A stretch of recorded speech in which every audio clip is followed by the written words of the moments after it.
नमस्ते, मैं हूं अदिति शाह और आप देख रहे हैं न्यूज नेशन का डिजिटल प्लेटफॉर्म।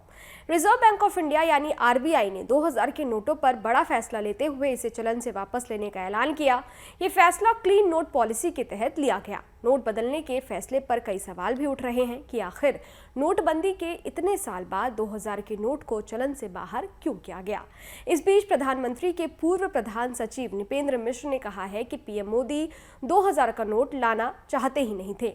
उन्होंने कहा 2016 में की गई नोटबंदी के बाद प्रधानमंत्री नहीं चाहते थे कि इतना बड़ा नोट मार्केट में आए, लेकिन शॉर्ट टर्म मूव के तौर पर इसे जारी करना पड़ा। बता दें कि नृपेंद्र मिश्र नोटबंदी के वक्त प्रधानमंत्री के प्रधान सचिव थे। उन्होंने कहा पीएम मोदी का मानना था कि 2000 का नोट रोज के लेन देन के लिए सही नहीं है। इसके अलावा ये काले धन और चोरी को बढ़ावा देगा। वो हमेशा यही चाहते थे कि कम कीमत के नोट बाजार में हों, जिससे लोगों को सुविधा हो। आरबीआई ने पहले ही 2000 के नोटों की छपाई कम कर दी थी। इसके बाद 2000 के नोट लोगों के पास कम ही रह गए थे।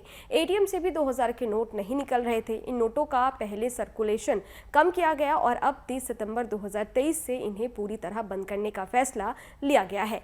मिश्र ने कहा है कि आरबीआई का ये कदम नोटबंदी जैसा नहीं है, बल्कि ये एक रूटीन प्रक्रिया है। उन्होंने कहा 2000 रुपए के नोटों को वापस लेना पीएम मोदी के मॉड्यूलर बिल्डिंग अप्रोच को दिखाता है। 2018-19 में ही इसकी छपाई रोक दी गई थी। नोटबंदी के वक्त 500 और 1000 के नोटों के बंद होने के बाद इस नोट को लाया गया था। जब बाजार में 500, 200 और 100 के नोट आए थे तो इन नोटों को कम किया जाने लगा था। वित्त सचिव टी सोमनाथ ने कहा है कि ये नोटबंदी जैसा फैसला नहीं है और अर्थव्यवस्था पर इसका कोई प्रभाव नहीं पड़ेगा।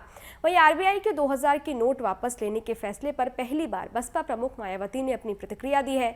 मायावती ने आरबीआई के फैसले को जनहित को सीधे तौर पर प्रभावित करने वाला फैसला बताते हुए ट्वीट किया, करेंसी व उसकी विश्व बाजार में कीमत का संबंध देश का हित व प्रतिष्ठा से जुड़ा होने के कारण इसमें जल्दी बदलाव करना जनहित को सीधे तौर पर प्रभावित करता है। ये मायावती के ट्वीट है, इसलिए ऐसा करने से पहले इसके प्रभाव व परिणाम पर समुचित अध्ययन जरूरी है। सरकार इस पर जरूर ध्यान दे। खैर, इस वीडियो पर आपकी क्या राय है, हमें कमेंट बॉक्स पर लिखकर जरूर बताइएगा। इसके साथ ही अगर आपने हमारे YouTube चैनल को सब्सक्राइब नहीं किया है तो फौरन कर लें, ताकि हर न्यूज़ अपडेट सबसे पहले आप तक पहुंचे। डिटेल स्टोरी के लिए आप हमारी वेबसाइट newsnationtv.com पर भी विजिट कर सकते हैं। शुक्रिया।